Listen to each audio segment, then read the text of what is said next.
السلام علیکم ورحمۃ اللہ. میں ہوں فاطمہ فضل اور انجینئر محمد علی مرزا صاحب کی جو ایک کنٹروورشل قسم کی ویڈیو ان لوگوں نے ہائپ میں لی ہوئی ہے اور اس کے اوپر بار بار ان کے اوپر یہ الزام لگایا جا رہا ہے کہ انہوں نے نعوذ باللہ نبی علیہ الصلوۃ والسلام کی شان میں گستاخی کی ہے.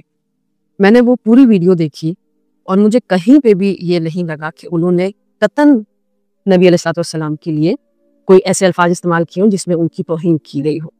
اس کی وجہ یہ ہے کہ انجینئر صاحب نے اپنے اس بیان میں اور ویڈیو میں ایک موقف پیش کیا جو کہ کرسچنز کا ہے اور انہوں نے اس کو پروف اور دلیل کے ساتھ پیش کیا کہ یہ کرسچنز کے الفاظ ہیں, کرسچنز اس طرح بولتے ہیں, کرسچنز یہ سمجھتے ہیں اور یہ ان کا عقیدہ ہے اور یہ ایجوکیشن کے لیے ضروری بھی ہے. مطلب اگر وہ انہوں نے یہ بات سکھائی ہے تو بچوں کو, آنے والی نسل کو یہ بات پتہ ہوگی کہ کرسچنز ہمارے نبی کو کس طرح سمجھتے ہیں, ہمارے نبی کے بارے میں کیا سوچتے ہیں اور ہمارے نبی کو کتنا ایکسیپٹ کرتے ہیں. بہت سارے لوگ ایسے ہوں گے آج کے دور میں جن کو یہ بات پتہ بالکل بھی نہیں ہوگی جو انجینئر محمد علی مرزا صاحب نے اس ویڈیو میں کلیئرلی بتائی ہے, ان سینس کہ کرسچنز کا آخر ہمارے نبی کو لے کے عقیدہ کیا ہے. کیونکہ کرسچنز جو ہیں وہ اللہ تعالیٰ کا اقرار تو کرتے ہیں کہ اللہ ہے اور پھر یہ بھی بڑا ڈائریکٹلی بولتے ہیں کہ حضرت عیسیٰ جو ہیں وہ بیٹے ہیں اللہ کے, نعوذ باللہ.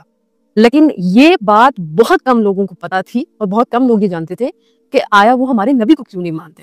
تو انہوں نے اتنا کلیئرلی آپ کو اس ویڈیو میں سمجھایا ہے, تو وہ سمجھانے کی روح سے تھا. ان کے الفاظ میں کہیں پہ بھی یہ چیز نہیں تھی کہ انہوں نے ڈائریکٹلی, اور ایک ایسا بندہ, یا میں کچھ باتیں ہائی لائٹ کرتی چلوں ان سینس اس بارے میں کہ وہ کس طرح کے انسان ہے.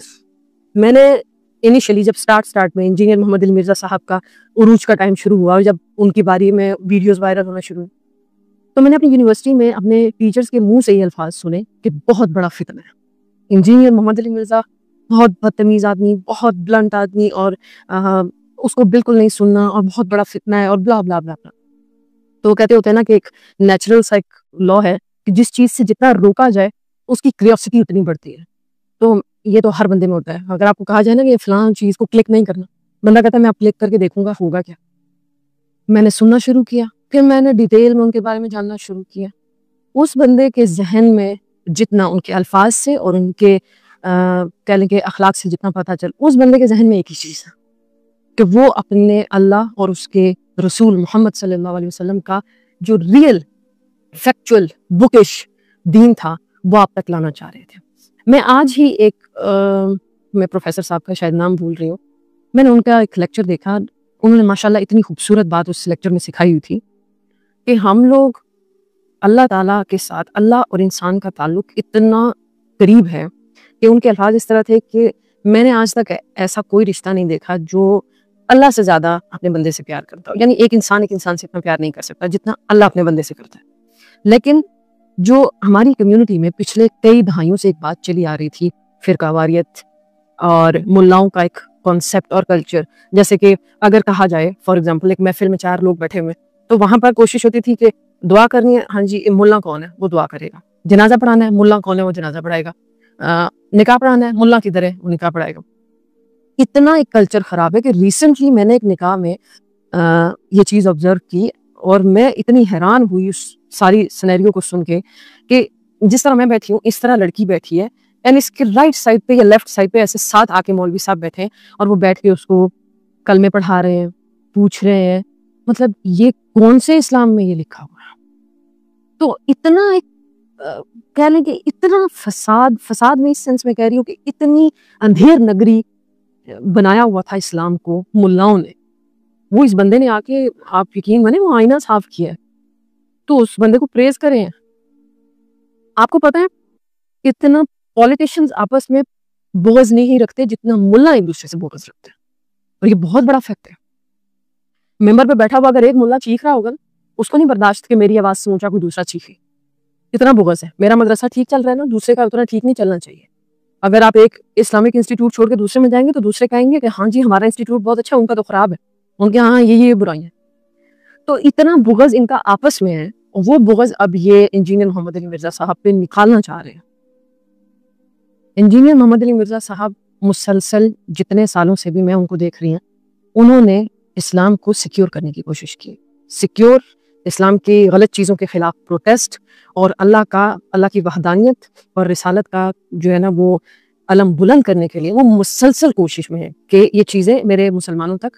تو میں نے آپ کو بتایا نا کہ ملاؤں نے جب ہمیں دور کیا ہے تو انجینئر محمد علی مرزا صاحب نے آپ کو ایک چیز سمجھائی ہے کہ تم خود قرآن کو پڑھو, تم خود اللہ کو ڈھونڈو. اللہ تو بڑا کلیئر ہے, بڑا ایزی ہے, بڑا قریب ہے. وہ جو ایک راستہ آپ نے سنا ہوگا, ایک راستہ یوں یوں یوں یوں کر کے ٹیڑھا بنا کے نا بڑا کمپلیکیٹڈ قسم کا اللہ تک پہنچایا ہوا تھا ملا نے کہ تم مجھ تک آؤ گے پھر میں تمہیں وہاں تک پہنچاؤں گا.